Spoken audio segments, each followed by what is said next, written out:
Long time no see. Let's catch up, Endeavor. All Might. You should be thrilled. After all, your son's doing very well out there, just using half his power. You must be a great teacher. Are you implying something? No! I want to know your secrets. How do we train the next generation of heroes? Let me assure you of one thing, All Might. Whatever it takes, that kid of mine will beat you someday. I'll make sure of it. That's why I made him. He's in a rebellious phase right now, but he will take your place. I'll make sure of it.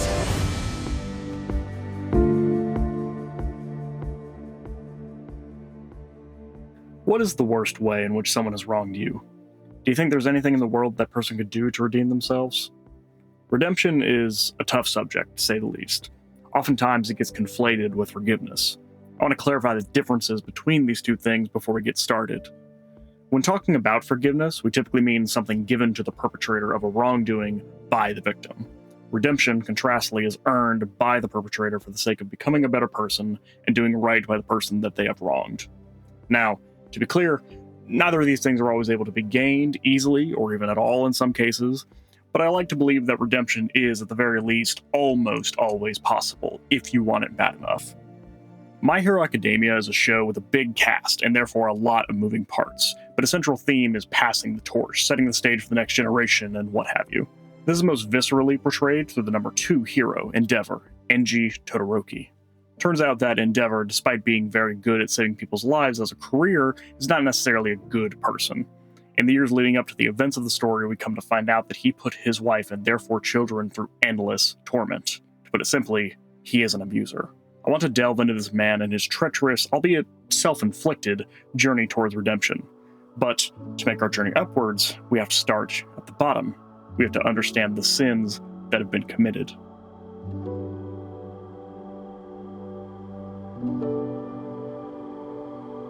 She was a woman made of ice. There was a strength to her, but still, she seemed like she might melt at the slightest touch. Ray. Endeavor was already a hero of great prestige and wealth when he met with the head of the Himura family, but that wasn't enough for him. He fell short of one achievement, one singular goal that ate him alive. He was good, great even, but he was not the best. The silver medal was not, in fact, a sign of the opportunity for growth or self-improvement. It was a personal and moral failure. By Endeavor's metrics, if you want the best, then you aren't anything, and that goes doubly so for himself. This leads Endeavor to his talks with the Himura clan. You see, the Himura bloodline is known to hold within it powerful ice-based abilities. This got Endeavor thinking. One of his greatest weaknesses was overheating. If he ever was caught out in a long, drawn-out engagement, he would grow weaker over time.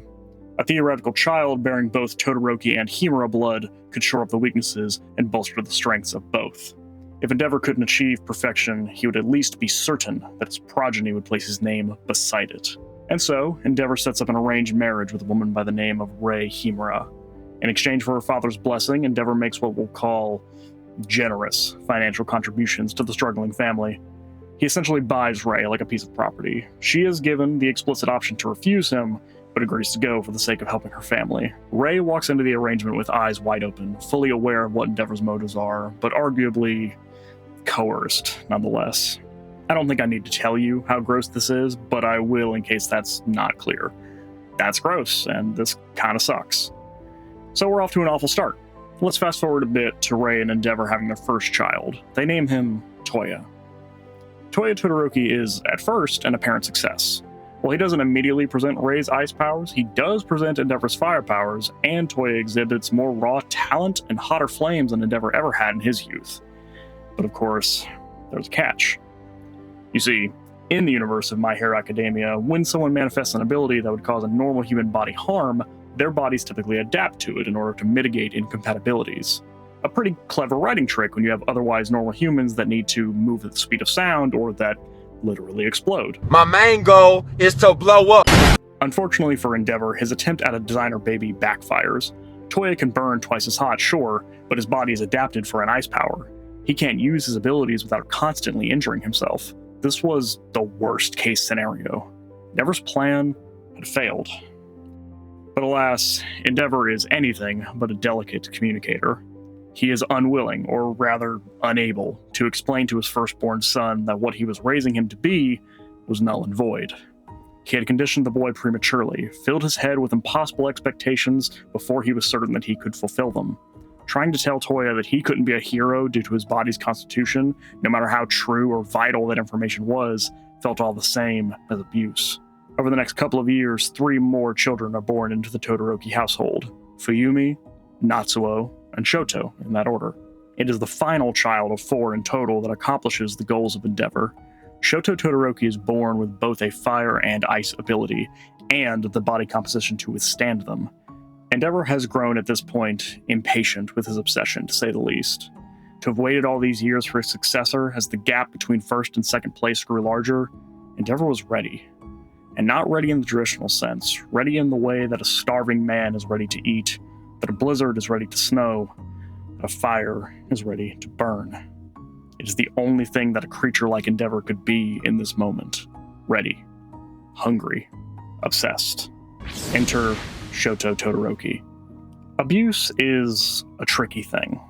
It is, in its simplest reduction, a person in a position of power exerting oppressive force upon a person not in power in order to elicit a desired outcome. Family, too, is a tricky thing. In its simplest reduction, it's a cohort of individuals brought together by happenstance, and thrust upon them is the expectation that they cooperate, that they form a cohesive whole. If we think of a family like a sheet, many threads interwoven, then we can kind of think of abuse like a serrated knife. The tear is isolated in one specific area, but the ramifications spread throughout. The threads immediately surrounding the tear are also shredded, torn, made different, made unwhole. In the Todoroki family, this was first seen once again with Toya. After Shoto was born, it was clear to the young child that he was it. Endeavor finally had his perfect kid. And as many children do, even in the real world, Toya feared that this new addition to the family would mean that his father would forget about him. All he wanted was for his father to see him, for him to not be thought of as a failure. This was, in Toya's eyes, his last chance. He had been training in secret for years, despite the burns, and despite Endeavor's and Rei's constant warnings against it. There was more to life than hero work, they told him, but it was too late. This was the only way that Toya knew how to make his father proud. He insisted that his father come watch him train at the peak of the mountain. Toya would finally be able to prove to his father that he was strong, prove that he wasn't useless, prove that he was worthy of his father's love, make him look at him, make him see, make him finally look at him, finally.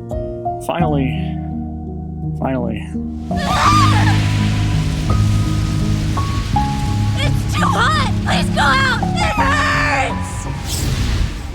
Endeavor never arrived. He was afraid. Afraid to face the ways in which he had already failed Toya, and afraid that showing up would only further encourage his son to burn himself more. Endeavor abandoned his firstborn son, and by the time he realized that he was doing it, it was far too late. Toya Todoroki died in a fire caused by his own abilities, in pursuit of his father's love, his final thoughts crying out for his family. This tragedy ravaged the Todoroki family like a cancer. Fuyumi tried to shoulder the burden and tend to everyone's needs in hopes that her family would eventually come back together. Natsuo crumbled under the feeling of abandonment, growing a deep resentment for his father, and eventually doing his best to live his life as far away from him as possible. Shoto faced the worst of it, his so-called training deeply intensifying under Endeavor's watchful eyes. Despite his facade of unwavering strength, Enji Todoroki may have been the most changed by the loss of Toya. Don't get me wrong, he was a monster before the loss of his son, but it's incredibly clear that whatever heart he had left burned up alongside him. His abuse of Shoto became much harsher, with no concern for the boy's wants, needs, or limitations. Shoto would become the strongest, because if he didn't, then it will all have been for nothing. Rei, kind woman that she is, tried to defend Shoto from Endeavor, and it was, unfortunately, ineffective. This caused Endeavor to focus more of his wrath on her instead of Shoto. She was getting in the way, from his perspective. Doesn't she want Shoto to be strong? Does she want Toya to have died for nothing? Why won't she just listen to him? Endeavor looked down on Rei with his piercing blue eyes for not seeing his vision. Eyes inherited by Toya and by Shoto. Those terrible, horrifying eyes. Ray couldn't bear to look at them. She was becoming repulsed by her own children for how they began to resemble Endeavor. In a moment of panic, she snapped. She didn't hate her son. She simply had a moment, a brief, infinitesimal moment, where her trauma and panic overtook her. She grabbed the nearest object, in this case a hot kettle, and attacked the object of her fear, those terrible, horrifying eyes. Endeavor admitted Ray to a mental hospital after this event. He didn't want her to bring more harm to his masterpiece. This must have been a monumental betrayal in the eyes of the young boy, to have been permanently scarred by the one parent that up until now had seemed to have shown him unconditional love. And yet, despite this, wise beyond his years, the young Shoto knows exactly who's to blame for this. That was your fault. You're the one who made her hurt me.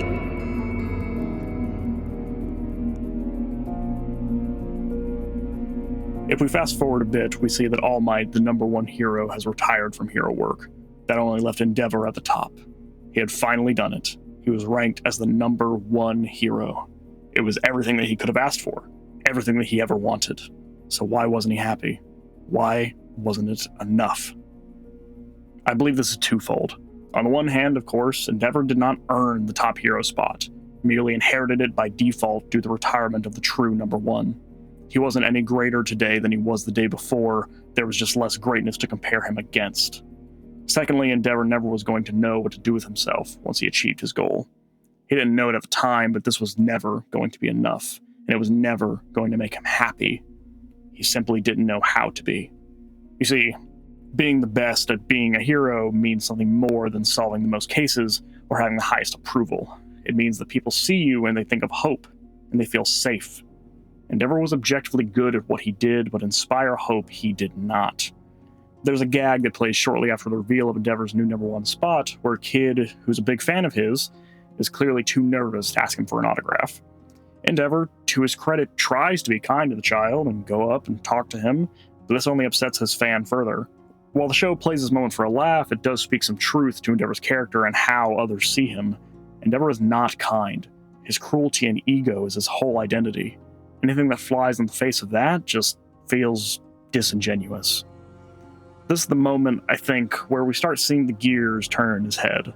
Seeing someone treat his first public attempt at genuine kindness with rejection is troubling to him. He isn't sure if he did something wrong.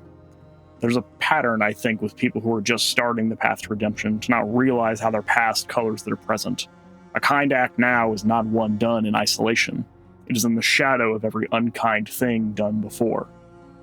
Endeavor, at this point in the story, wants to change, wants to be a better person, not just for the general public, but for his family.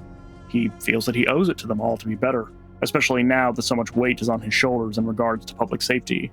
If even his own family reviles him, and rightfully so, how can he possibly be the greatest hero?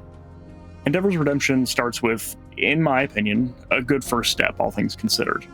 We find out that he's been sending Ray her favorite flowers, a detail that she had only mentioned to him once when they first met, but a detail that he held on to all these years, even through his worst moments.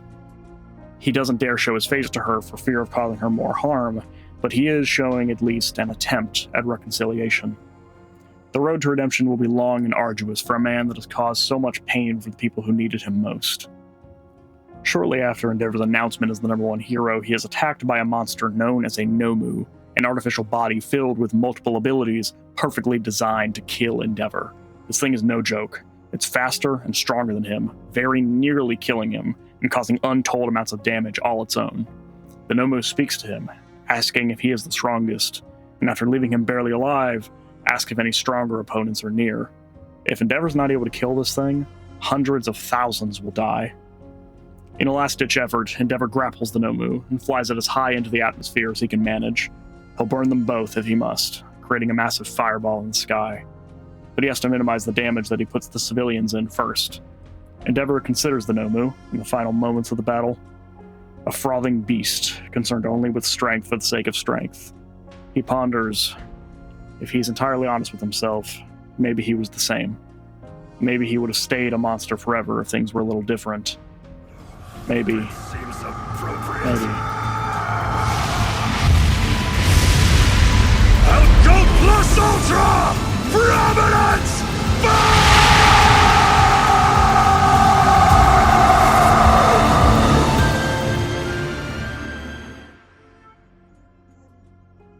Even his ultimate attack is named after the idea of standing out. And when it's all over, he can only replicate the one man who he ever thought of as his better. Imitation is the sincerest form of flattery that mediocrity can pay to greatness. After Endeavor recovers from his injuries, he returns home to meet with his children for dinner. It seems that it has been quite some time since they all shared a meal together. Fuyumi, as is her nature, is trying to keep everything together. She greets her father with joy and welcoming.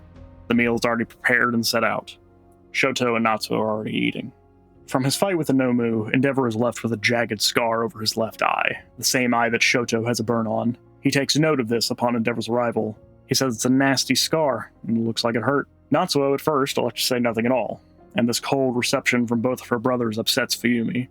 Their father's finally home, sharing a meal with all of them for the first time in years, and if they upset him, she's afraid that he'll just leave again for who knows how long.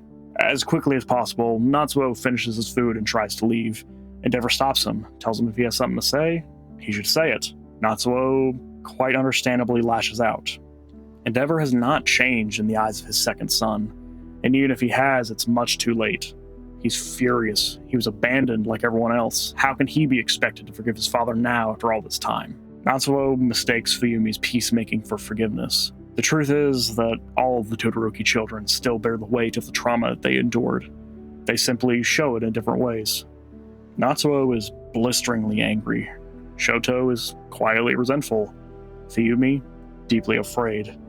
Fury, silence, people-pleasing. All three are common reactions to abuse, and all three have their own path to healing. This reckoning with his children sparks a realization in Endeavor. He had spent his entire life focused on strength, with no certainty as to why. He concludes that it must be the duty of the strong to guarantee the future for those who come after. But if that's the case, he has failed. He did not secure the ability of his family to move forward. He tore them apart. He cannot demand forgiveness. And even if it's too late to be forgiven, he will still do everything that he can to make things right. That is the only path forward. Redemption does not always equate to forgiveness. Unfortunately, the want to do better is only the first and easiest step. Everything after that is where the real difficulty begins. Even knowing where to start, how to begin to make amends without things feeling cheap and shallow can feel insurmountable, especially after so much damage has been done. This is where Endeavor struggles and has to meditate on it for a while. One wrong step could serve to only make things worse than they already are. After some time passes, Fuyumi tries again to organize a dinner with all of them together. This time, two of Shoto's friends, Bakugo and Midoriya, are invited. It goes tragically similar to the first time, with Natsuo leaving first and generally rancid vibes all around. The difference is, after Natsuo leaves, he is immediately taken hostage by a villain. Endeavor begins to chase after Natsuo with Shoto, Bakugo, and Midoriya right behind him. It appears that he's going to easily be able to advance on the villain and take him out, until, suddenly, he sees it. The villain holds out Natsuo in front of himself, dangling him in front of Endeavor, taunting him. Now, we've seen previously in the series that Endeavor is ridiculously fast and can turn on a dime, so we know that he isn't concerned about not being able to navigate around Natsuo without hurting him. And yet, Endeavor stops dead in his tracks. The truth is that in this moment, even if he hasn't yet found the path to redemption, Endeavor is, in fact, a changed man. He's not the man who abused his children and wife, nor is he the man that abandoned them once Shoto's training was complete. He has changed, and because of that, when he sees that once again one of his children is in danger in part because of him, he is traumatized by himself. He's stuck thinking about all of his failures as a father, or how his children rightfully hate him, and he is paralyzed by it. Fortunately, with three superheroes in training, Natsuo is saved even without Endeavor's intervention, and once he comes to his senses and realizes that his son is safe, he rushes to embrace him. He knows nothing in this moment besides the joy and love of a father to his son, and the shame of having failed him yet again. In this moment, in a conversation with Natsuo after he's safe, we learn a lot. There's a question that's haunting Natsuo as he sees his other family members slowly drift towards forgiveness, or at least what he sees as forgiveness. If he doesn't choose to forgive Endeavor in the end, does that make him a bad person? Does that mean that he's unkind? Endeavor, to his credit, reassures him, because even if it's not for his sake, Natsuo still shows up for Fuyumi, who wants nothing more than a happy family. He is kind in his own way. and Endeavor promises to not ask for forgiveness again, because that's not what he wants. He wants to atone. Forgiveness is a decision that can only be made by the victim of a wrongdoing. Atonement can only be done by the guilty party. These two things are not the same, and in this moment, Endeavor realizes that it's wrong for the guilty to seek out forgiveness, especially without first seeking out atonement. When I realized your little puppet Shoto was complete, I figured I'd kill him. But then you unexpectedly became the #1 hero! Who would have guessed, huh? Did they make you feel like a big shot? Just keep looking towards the future and you could be a better man? What? Nothing to say? Well, allow me! Come and dance with me in hell, won't you? Well, speak up, Dad!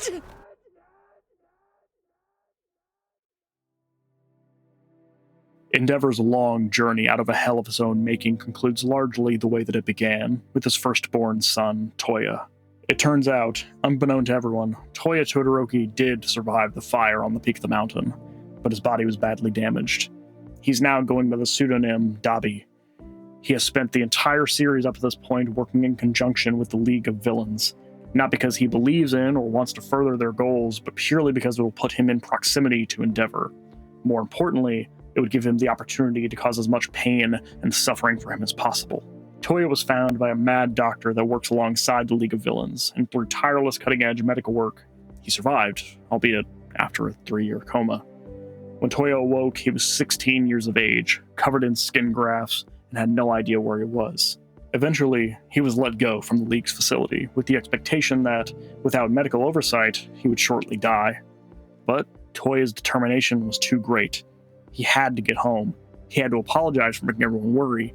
He missed them, and he knew that they missed him too. He was sure. When Toya returned home, he saw that nothing had changed. If anything, his father had become even more monstrous than when he last saw him. Toya Todoroki did survive the peak of the mountain, but it was here, after returning home, that he finally succumbed to what had happened. Dabi is overjoyed to finally meet Endeavor face to face and to announce to the world all the ways in which he was wronged. He's manic in the true sense of the word, dancing and tapping his feet, overcome by joy and energy. Finally, he might have his revenge on Endeavor. Finally, he could make him suffer, kill and be killed. Endeavor is, understandably, frozen by this, brought to his knees by this revelation, caught in the throes of a panic attack. Because of Toya being taken by the League of Villains after the fire, they were never able to find the body. They were told that he must have been carbonized, turned to ash, and scattered into the wind. Endeavor looked for his boy everywhere, not wanting it to be true that he was gone. Shoto calls out to his father for help so that they could stop the monster that had become a Toya, but it was no use. Endeavor couldn't hear or see him. All he could see was Toya. Just like with Natsuo, one of his children was in danger, and he couldn't bear the weight of failing, so he was paralyzed into inaction. Without the help of other heroes on the scene, both Endeavor and Shoto may not have survived the encounter. Later on in the hospital, Endeavor and Shoto are recovering from their injuries after their first encounter with Dabi. Every misstep, every failure, every wrongdoing is haunting Endeavor, now more than ever. He doesn't have the luxury of contemplation anymore. If he doesn't act soon, it's only a matter of time before his past eliminates the chance at a future for himself and his family. But he can't do it. Not anymore. The man that Endeavor had become cannot fight his own son. Not like this. Not now. His heart is breaking, and his regret and guilt threaten to swallow him whole. But now is not the time for self-pity. Now is the time for reckoning. Endeavor is visited in the hospital by Shoto, Natsuo, Fuyumi, and even Rei. It is the first time that Rei and Endeavor are meeting in many years. She tells him outright that he doesn't get to feel sorry for himself when there's still work to do. All the pain that he's feeling right now, his family has felt tenfold. However, if work is to be done, and if their family is to ever be repaired, it must come from everyone's wants. Endeavor cannot undo what he has done by himself. The cruel irony here is twofold. On the one hand, because Endeavor has become a kinder person, unwilling to enact further suffering on his loved ones, he's mentally unable to defeat Dabi. Secondarily, even if he could overcome this mental hurdle, convince himself that Toya wasn't still in there, that Dabi was all that remained, he would still lose. Toya's fire was always stronger than his father's, which is what made him so dangerous to himself in the first place. At the end of it all, it's determined that Shoto must be the one to defeat Dabi. It is up to the youngest to put an end to the tirade of the firstborn. The ensuing battle does not go well, all in all. Beyond the fact that Shoto is losing for most of the fight, this is not an emotionally easy encounter for him to have, even if he's more able to face it than his father is. Shoto facing Dabi in this moment is a lot like Endeavor facing the Nomu from earlier. This is who Shoto could have become had he not let go of his hatred. You don't have to forgive those who hurt you. You're under no obligation to act like it's okay if you feel like it isn't. But hate is a cancerous thing. A necrotic malefactor that will always do more harm to you than to the object of it in the long run. Given enough time, you never have to forgive. But you do have to let go. Eventually, albeit with great difficulty, Shoto incapacitates Dabi, if only temporarily. Dabi flees the scene, seeking out the object of his hate with a determined single-mindedness that is the birthright of Endeavor's children. Even as his flesh is turned to dust and flaking off of him, he will find Endeavor, and he will kill and to be killed. Before terribly long, he does. Horrifically injured from a previous battle with a different villain, Endeavor now faces his firstborn child down an arm and steadily bleeding out. Dabi isn't in much better condition, though, with every inch of flesh blackened from his flames. They both stand on death's door. The only difference is that this time Endeavor is ready. He will see his son. He will look at Toya if it's the last thing that he does. At this point in time, Dabi has accepted his fate. He does not expect or even want to live to see tomorrow. He's building up heat and pressure inside of his dying body with the intent of turning himself into a living incendiary bomb. Endeavor tries to lead him away, but it's of no use. Toya demands that his father look at him and that he does it now where he stands. Despite desperate attempts at reaching the boy inside, Endeavor cannot subdue Dabi's fire. It's too late for any of that now. But even still, Enji Todoroki will not let his son die alone. Not again. Never again. He attempts to lift Dabi far into the air so that when he explodes, he will only kill himself and Endeavor. Nobody else should have to suffer the sins of his past. But then again, if their family is to ever be repaired, it must come from everyone's wants. Endeavor cannot undo what he has done by himself. Rei, Natsuo, and Fuyumi all arrive on the scene. Combining the powers of their frost abilities, they keep Toya and Endeavor's temperatures down to prevent, or at the very least delay, the explosion. Endeavor tries to get his family to retreat. He begs Dabi to kill him, but to spare his family. This is all his fault. Nobody else should have to suffer for the sins of his past. And then, when Dabi is on the precipice of detonation, when all hope is lost, when an entire family is primed for erasure, in comes Shoto Todoroki, the last-born, mightiest child of Rei Himura and Enji Todoroki, perfect union of fire and ice, final member of the Todoroki family. Only the entire family unit is able to save all of themselves together. Finally, they are all together. Great Glacial! All year!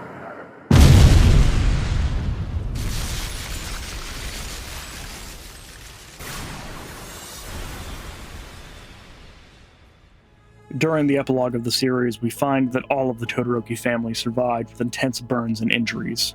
Toya, worst of all. He's little more than a charred corpse now. He's kept alive, barely, via cutting-edge life support. But even still, he's on a slow march towards death, and only has the strength to speak for a few minutes per day.